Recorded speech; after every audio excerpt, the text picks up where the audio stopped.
So this is the sixth interview of God, Gold, and Glory.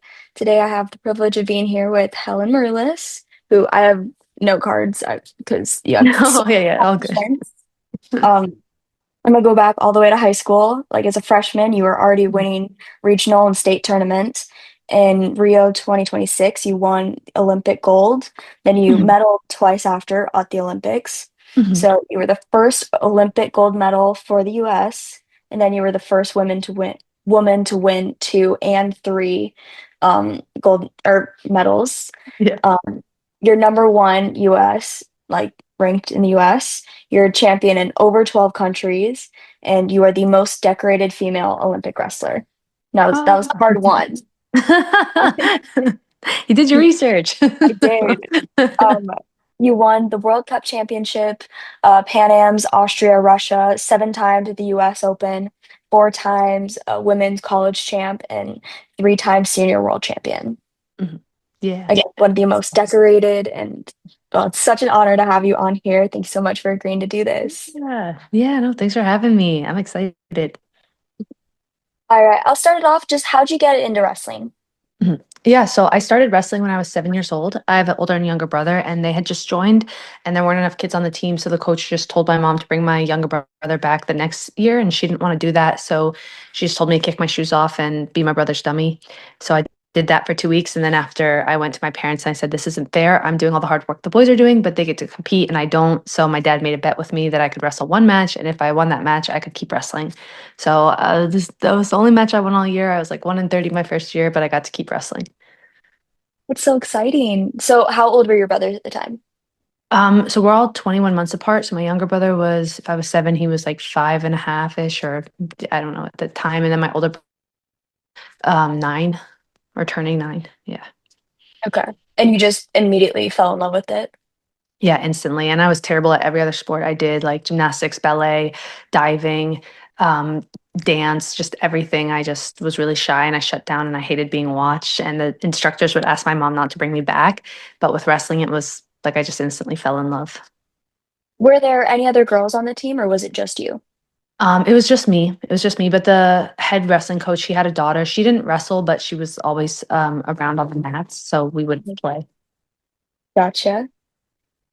Looking back, what do you think separates your mindset now from when you first started competing?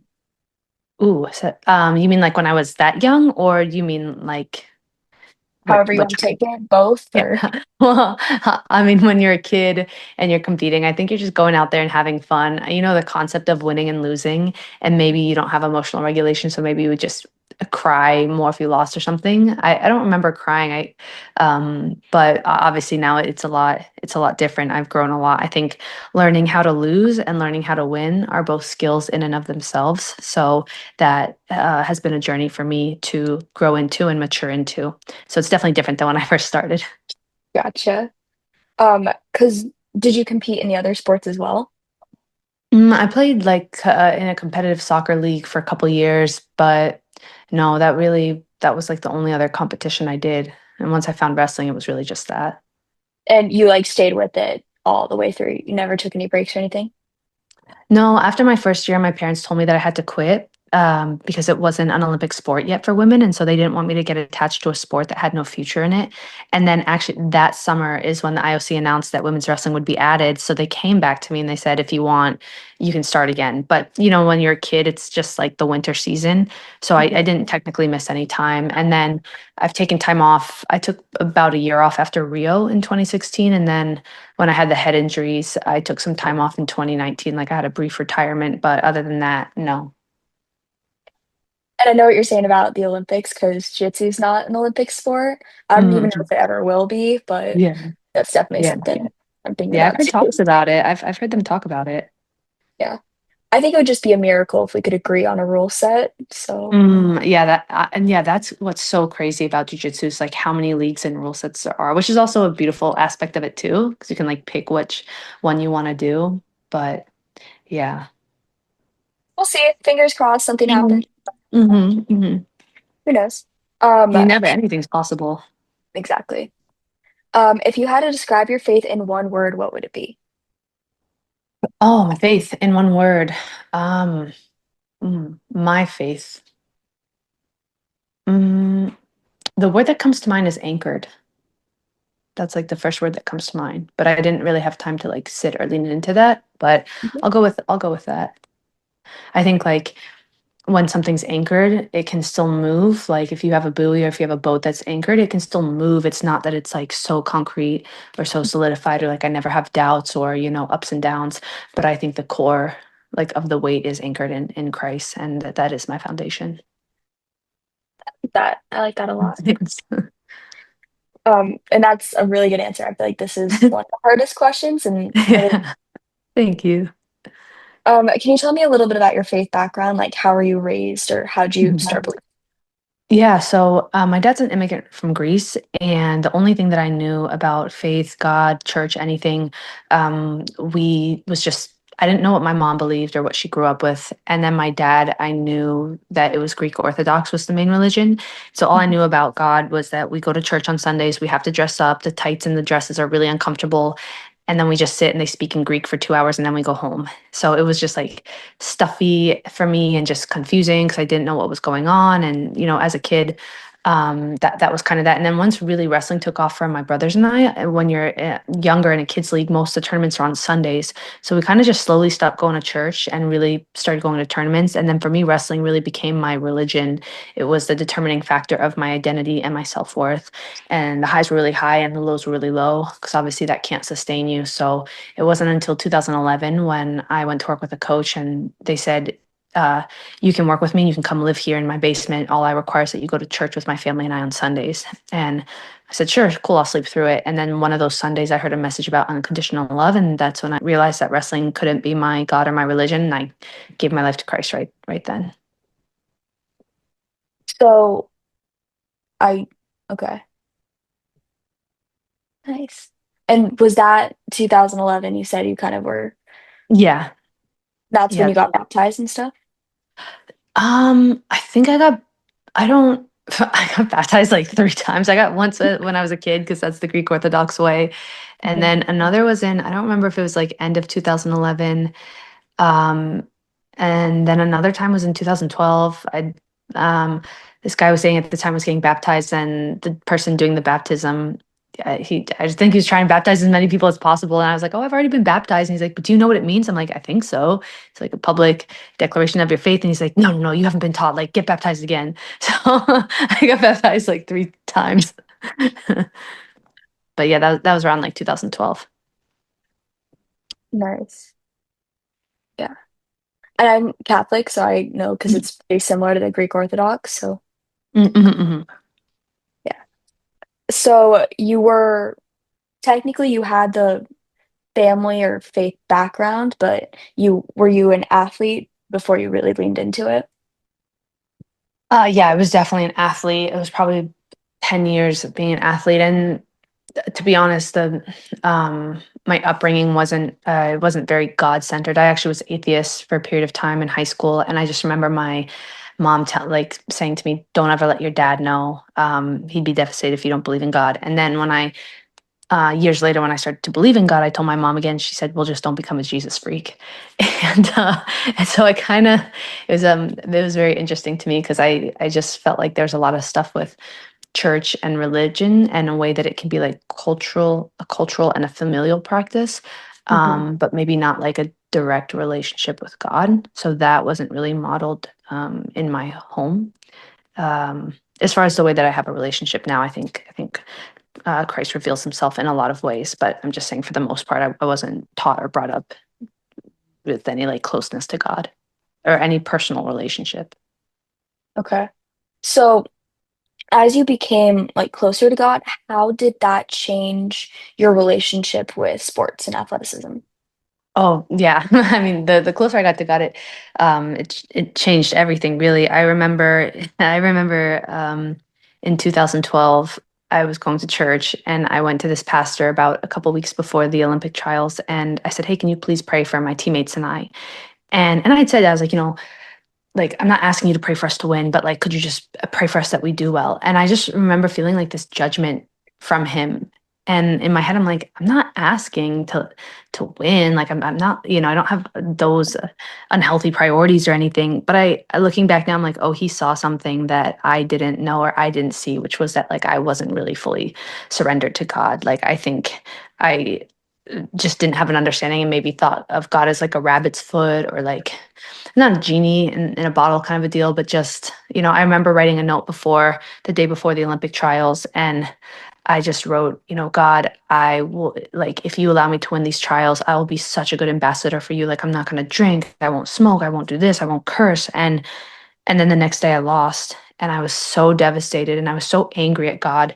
And it wasn't like I was going to turn away from the faith, but it was almost like I wanted to punish God. Like, I'm mad at you. And why would you choose this person over me? And I would have done so much better with this and blah, blah, blah. And really, um, God allowed me to go through this quote, pain and suffering, which is if you lose a tournament or a match, that's really not a hard life.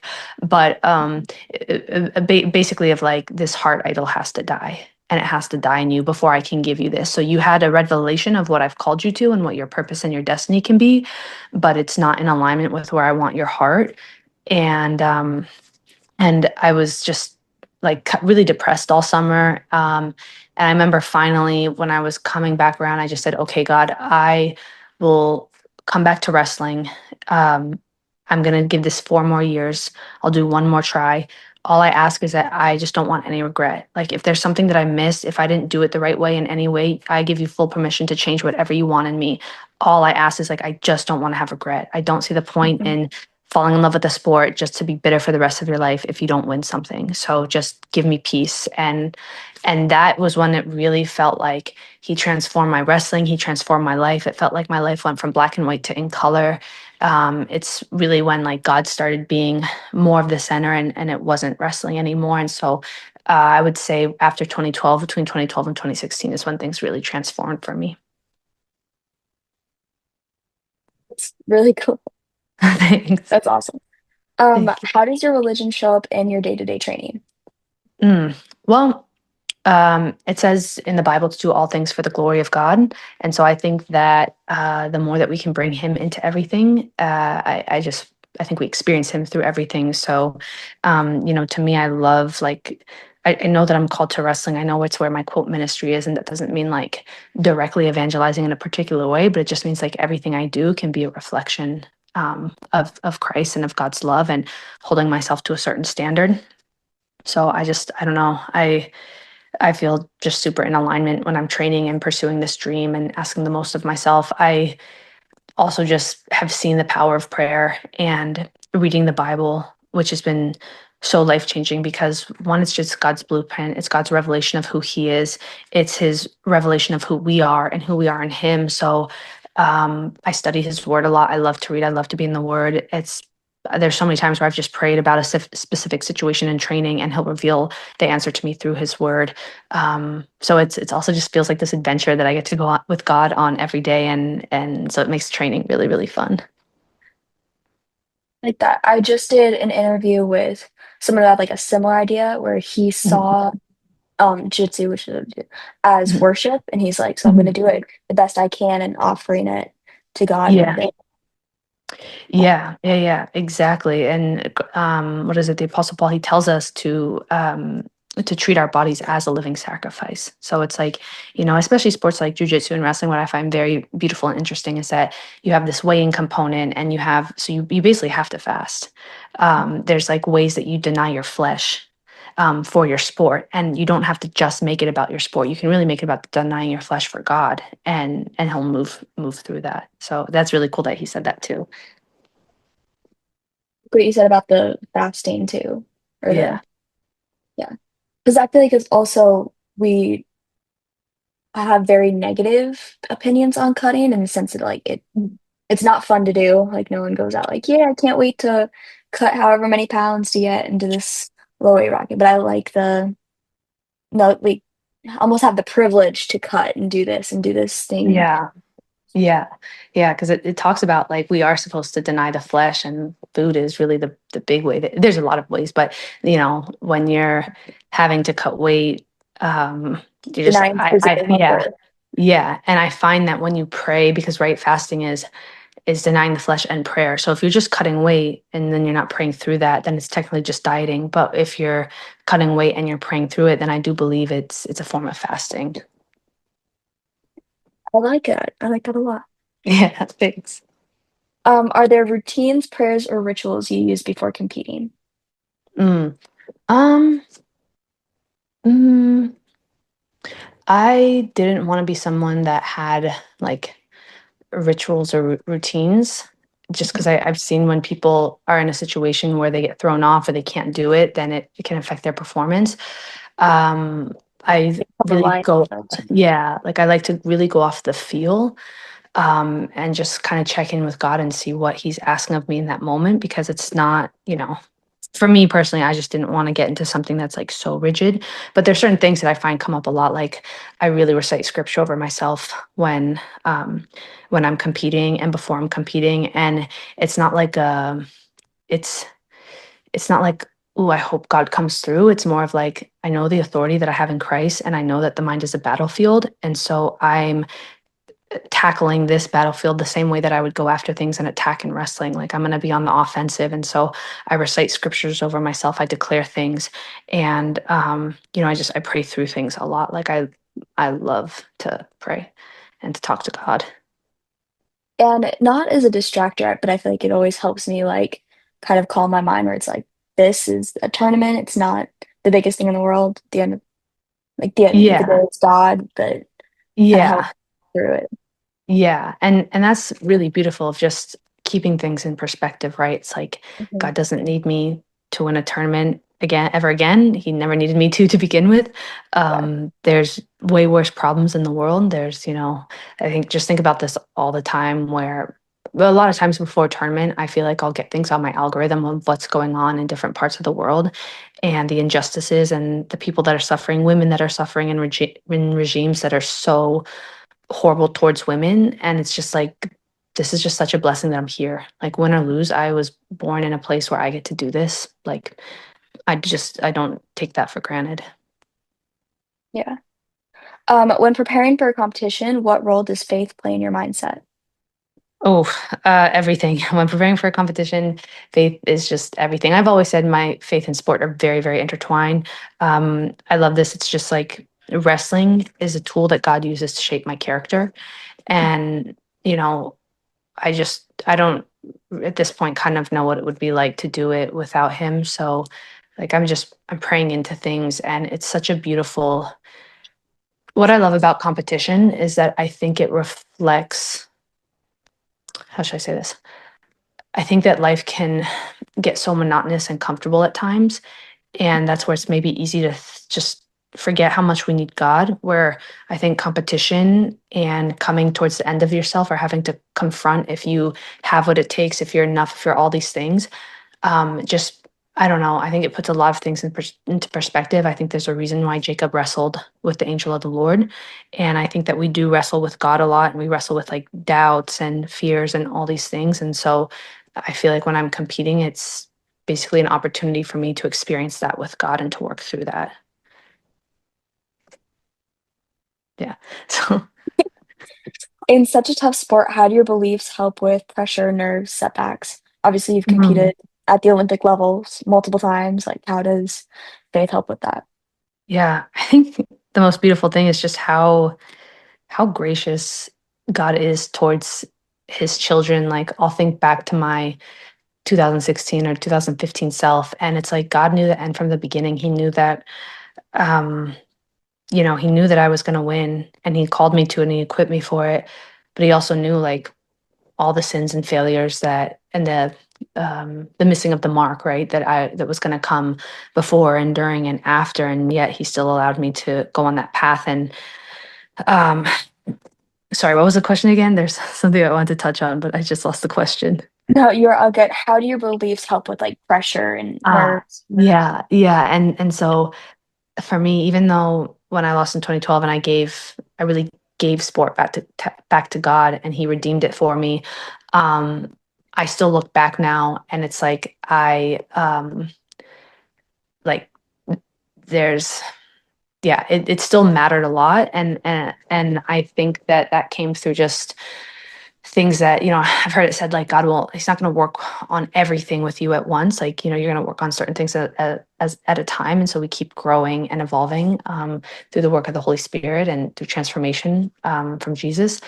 So I would say that probably after all the head injuries in 2018 and 19, when I came back to sport, I felt like God just gave me this whole new perspective. And I still feel nerves every single time, which I enjoy. But pressure is really like, I don't know. It's so distant. It's like it only gets to here.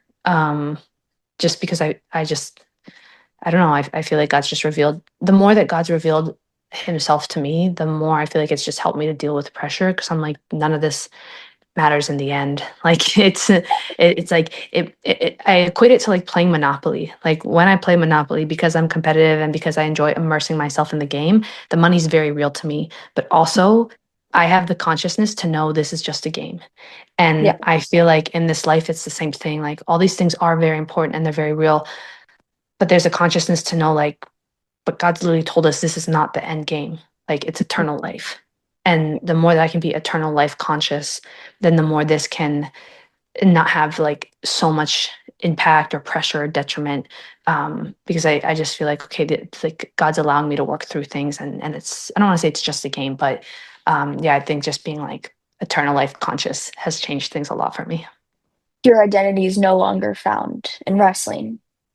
Yeah, well, it wasn't found in wrestling even like after 2016. But I think that my identity was what's the word? It's not identity. It's mm, in Psalms 23 it talks about the Lord restores our soul, and which implies that our soul needs restoring, because if it didn't, then why would he restore it, and what is he restoring it to? And so I think that you have your mind, body, your soul, and your spirit. And uh the soul, I feel like, has gone through a lot of transitions of being restored, and there was a period of time where now it's kind of restored to where like the pressure doesn't get to the root or the core of who I am, which I guess is identity related, but I think you can still know who you are in Christ and feel pressure.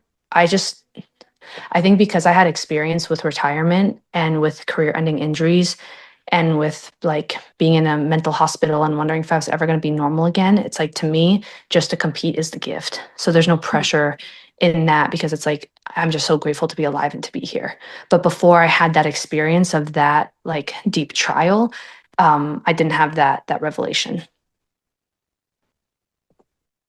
Yeah, that kind of perspective of like it could be worse. It's still a blessing Yes. to be here. Yeah.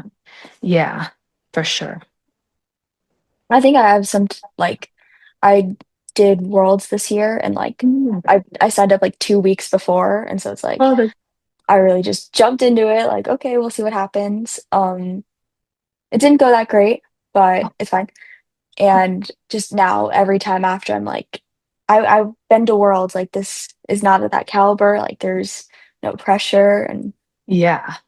Yeah, no, was this Gi Worlds you're talking about, or yeah. no Gi? Yeah, because I was gonna say these are the ones that were like a couple months ago, Or that one or was May, you said? because there's Master Worlds and then there's Adult Worlds. Oh, gotcha. Okay. Yeah, yeah. No, no, I think that makes so much sense. And sometimes that's like the biggest gift that an athlete can get is Mhm. experiencing your worst fear just to realize it's like it's not that bad. Yeah. You know? Or you're like, Mhm. okay. Or you go out there and then yeah, it's like maybe you lose, but the gift or the huge blessing in it is like, wait a minute, but I do belong here, or I can do this, or I see the Yeah. work that needs to be done. It's not that far off. Mhm. That's beautiful. Yeah. And good on you for even like stepping out and going into that. Yeah. It was fun. I had to cut or fasted kind of for Yeah. a week to lose 10 pounds. That wasn't that Mm. fun, but Yeah, especially with the like 15-minute before weigh-ins, that's gnarly. That's an adjustment. it was rough. Oh my But I God. did it. I did it. Yeah, good job. Thank you. But has there been a moment where faith carried you through injuries, doubts, losses? Like you were talking about your head injuries and Anything Oh like that? yeah. Oh yeah. When I hmm, like I can just be candid, but when I suffered the last concussion in 2019, I was put into a mental hospital on a 72-hour hold, which means that they deem you unsafe to yourself and you don't have a choice. They're sending you to the hospital against your will, like no matter what you're going. Mhm. And when I was in there, I just remember crying out to God and I heard him say, "Stop running." And I knew what he was referring to. It was things that I grew up being afraid of, like dark forces and negative things and spirits and demons and all this stuff that I was actually more afraid of the dark stuff before I ever knew about the light. Like I didn't really know God, but I was always afraid of ghost stories or exorcism or scary movies, anything. Like I just couldn't do.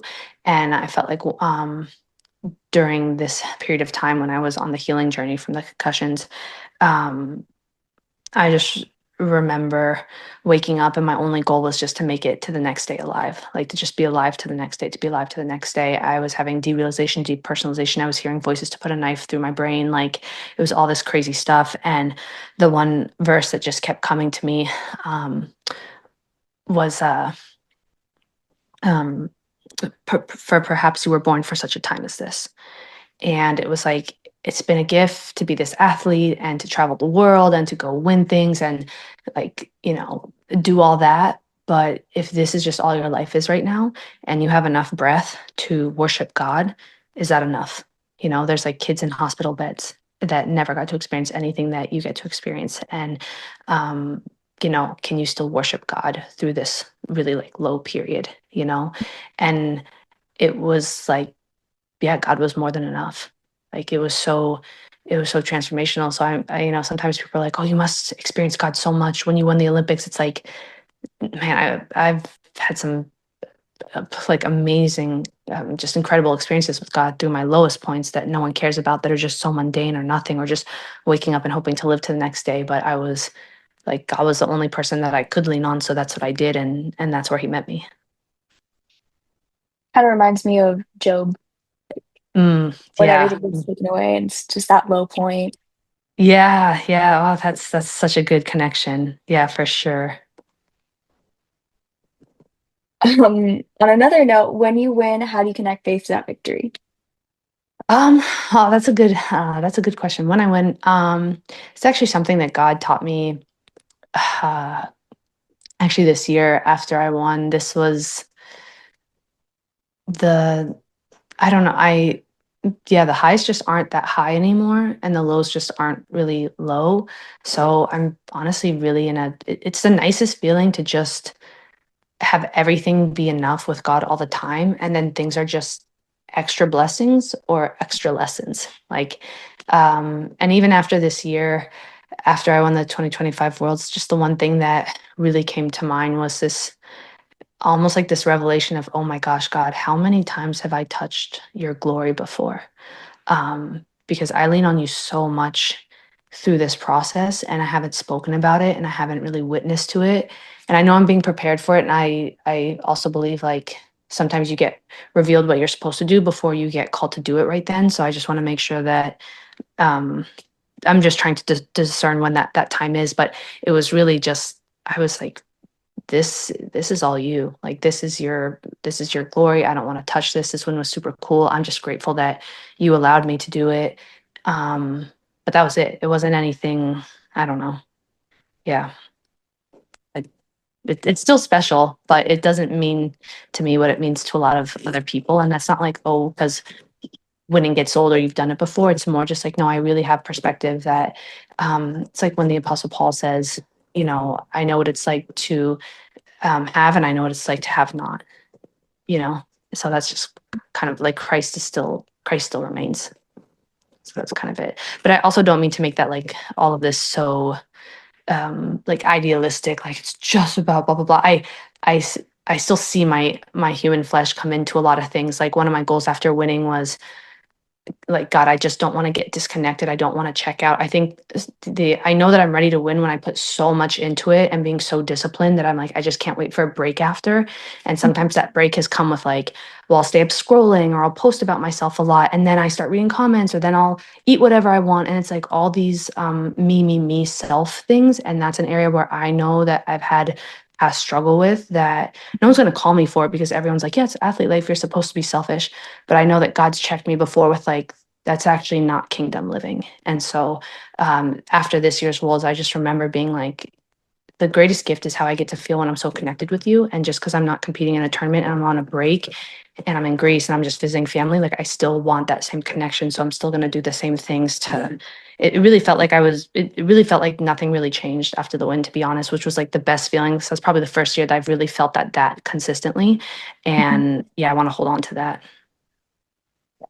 I think something I felt before is like the kind of post competition blues where it's like you Mhm. work so hard and you have a purpose or like an end Yeah. goal.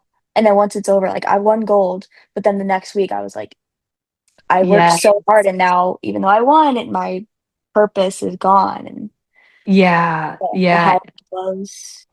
Yeah. Which is, it's interesting because I felt that a lot. And there's been way more extremes of it at different points in my life. And I think that I equate it to if you have a pendulum, however far you swing it one way, if you let go of that pendulum, it doesn't swing and stop in the middle. It swings and goes all the way back.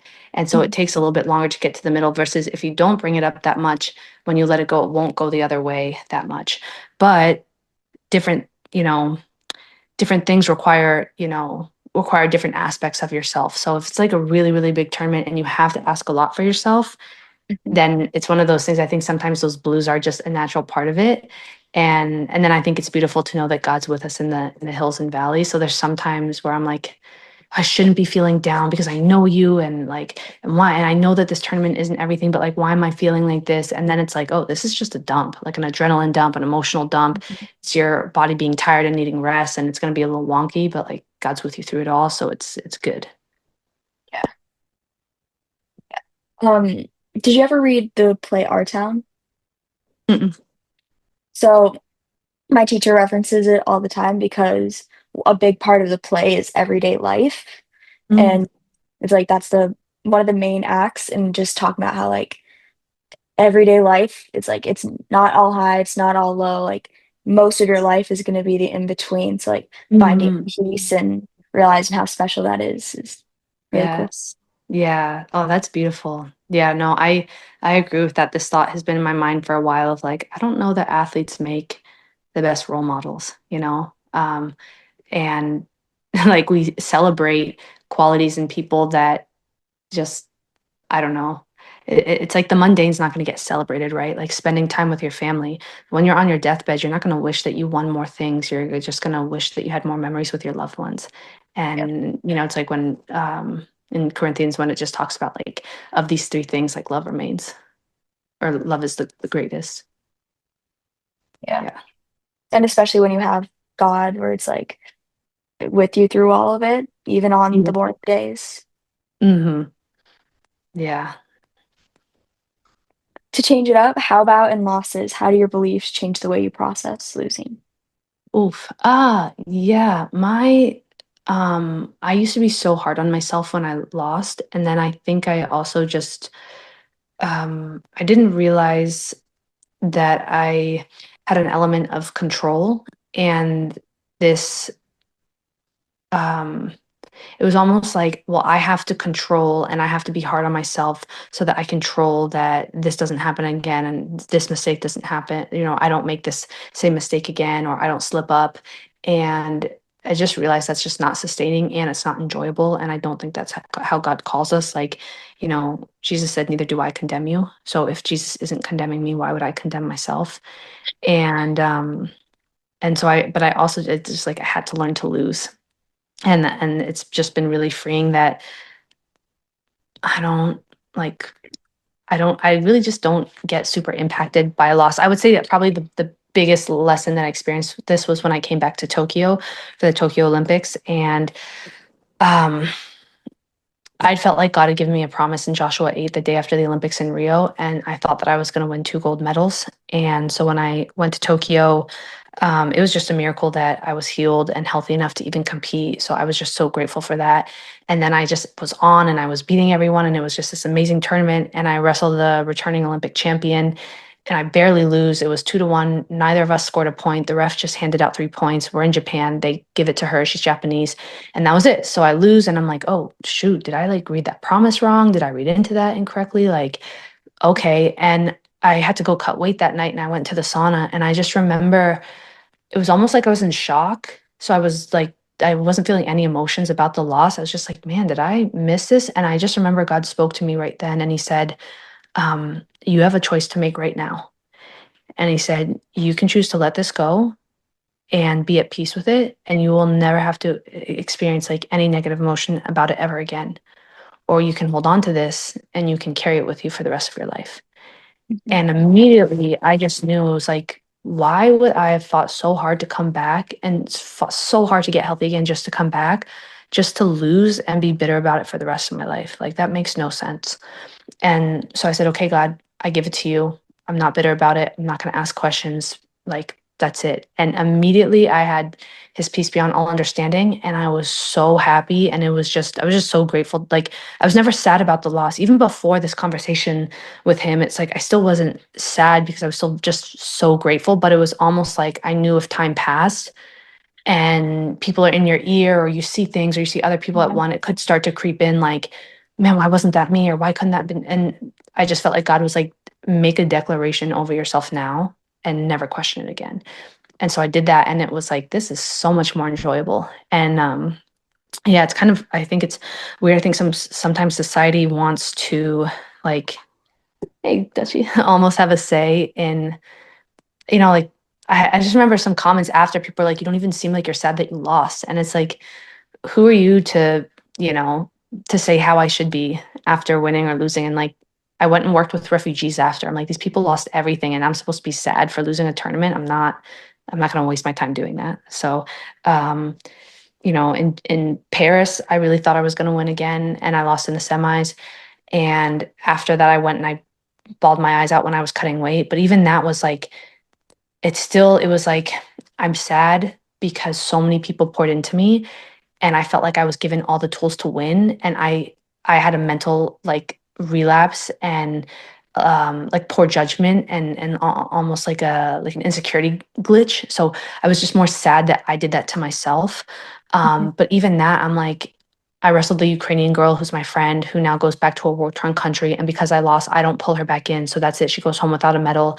The Russian Olympic champ just trained with me and helped me all summer, which helped me to win these matches here. But he didn't even get a chance to compete because of, politics in his country that he was born into, that he doesn't even have a say in. And he works so hard and doesn't even get this shot. And there's so many athletes that haven't even had a chance for one medal, let alone three. And so who am I to cry about this loss? Like, this is just such a gift that I get to be here. So I think maybe experience and perspective and maturity has shaped that a lot. Yeah. And obviously you're naming all these people you train with, and so you're seeing so many different lives and like being more great, not more grateful, but like just realizing that. Yeah, I think I've felt almost like survivor's guilt sometimes, like when I beat Yoshida in 2016. Like, the US media doesn't cover that her father passed away the year before. And so people think she was crying because she was so devastated that she lost, but she was crying, I think, because there's probably just so much stored up like trauma and pain. And in Japan, you're supposed to win to honor your loved one that passes, which I think is just, not a good practice and not something that someone should ever have to deal with or have applied to their sporting situation. And then when I wrestled Jenna for the 2020 Olympic trials, her mother passed away the week before, very unexpectedly. And I just remember feeling her mother's spirit with her, and feeling her, and just feeling her pain after, when she broke down crying right after the match. And it was like, I already won the Olympics and I have both of my parents alive, and I get to go again. Like, um, the verse comes up a lot where King David says, who mine was my family, that you are mindful of us. So Yeah, I think so. So with in perspective with the Ukrainian and the Russian, it wasn't like um, I was never not grateful for the opportunity. I think there's something beautiful about being able to hold something in like in the duality of both situations. Because sometimes if it's like, oh, I just don't care about that and I'm just grateful to be here, it's like, well, there's someone that does care and they're gonna work their butt off to get Mhm. that. And like, so don't take it lightly. And I had to learn that the hard way too, of like being too laid back. But then on the flip side, it's still not everything. And so, you know, um, lean into it 100%, but don't make it everything to you, if that makes sense. Yeah, like because you're putting the work in, and so you can end up also being satisfied with what you put into it. Yeah. Yeah. Like God actually spoke that to me. Um, in this year I came back. I actually was doing jujitsu and I really wanted to switch to jujitsu. I thought wrestling was too hard on the body. I thought my time was up, and God opened the door, so I was doing jujitsu. But then in April one day I was like, okay, the or in March, sorry, beginning of April, the trials were going to be in June. If I was already in the finals because I medaled the year before. That's how our system works. But I was like, oh, I'm just gonna forfeit that spot and focus and just do jujitsu. And but then come June, like I don't have a paycheck if I don't wrestle. So I'm gonna have to find new ways to make money and maybe do camps or teach. And I was like, maybe I should go back and just wrestle in the trials. Even if I just get the number two spot, like I'll still get some cash and whatever. And I ended up going on the treadmill one day and God said, he just told me Phoenix. And I knew I was supposed to go back to Phoenix. So I flew back to Phoenix the next day. And immediately when I got there, it was like, oh shoot, I'm supposed to wrestle. I'm actually supposed to do these trials. So I wrestle, I win. Everything's good. I'm back on the national team, which is great because you have your paycheck, you have your health insurance, like all these opportunities.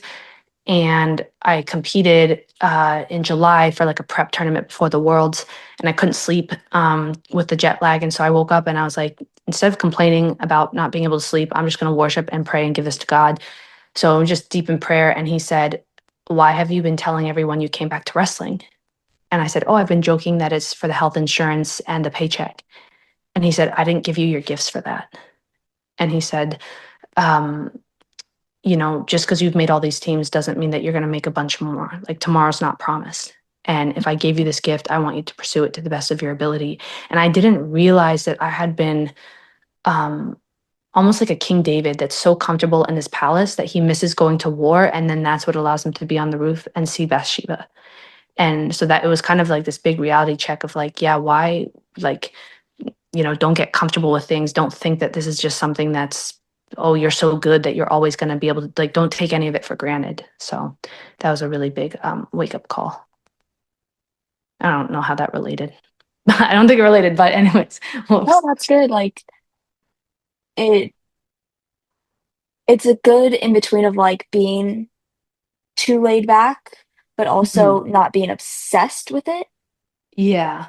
Yeah. Yeah. Yeah. Yeah. No, that's beautiful. Mhm.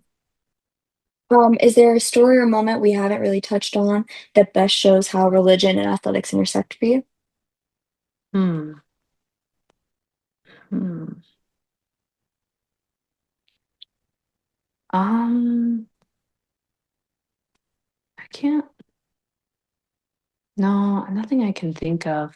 Um, yeah, I think it's always just a beautiful, no, nothing directly stands out.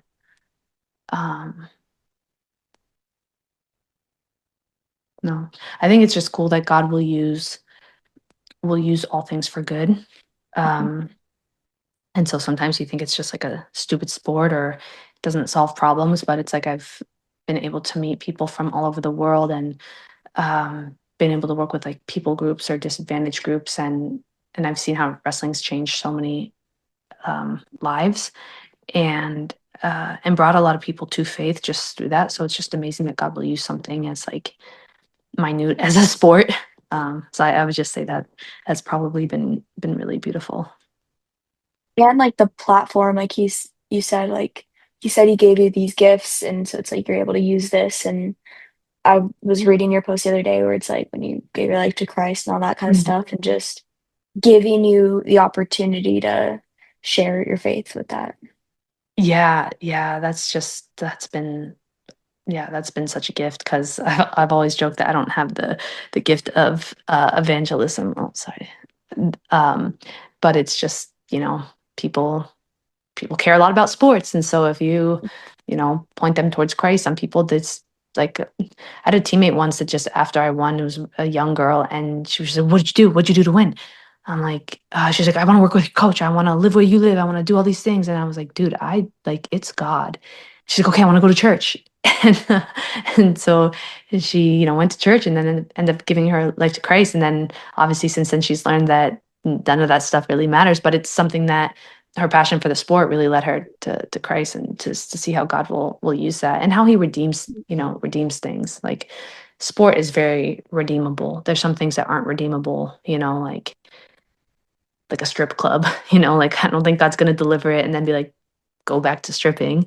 Yeah. And who am I to say? I don't want to put a limit on what God will do, but I'm just saying it's beautiful because sport can easily be this huge idol in our lives, but it's like God's not intimidated by that, and he can transform us through that, and instead of pulling us out of it, can really um redeem it for us. And especially with like combat sports, like doesn't Yeah. have best origins. Like this is meant to be like attacking and, you know, fighting. Yeah. Now it's like it is a sport with the rule set with respect. I feel like with, Yeah. other sports, not to knock them, but like Yeah. Yeah. there's a lot more respect between combat sports because it's like Mhm. just you, we're just going as opposed to some of the bigger sport franchises with all the teams and No, I agree with that. I think combat sports is humbling in a way that other sports are not. If you do track or weightlifting or swimming, it's like where you just have to be the fastest, just have to be the strongest. It's like once you hit that mark, you just own that. But in wrestling, in combat sports, you'll never step into something where you don't engage with someone in such an intimate way where you feel their struggle and their resistance and their power and their fight. Even if you go and text someone, it's like they will you'll feel their strength, you'll feel their yeah, like it's just so much more um engaging and very humbling. Like people just assume, oh, you crush this person so it must be easy. It's like it's never easy when you're going against someone that's like resisting you.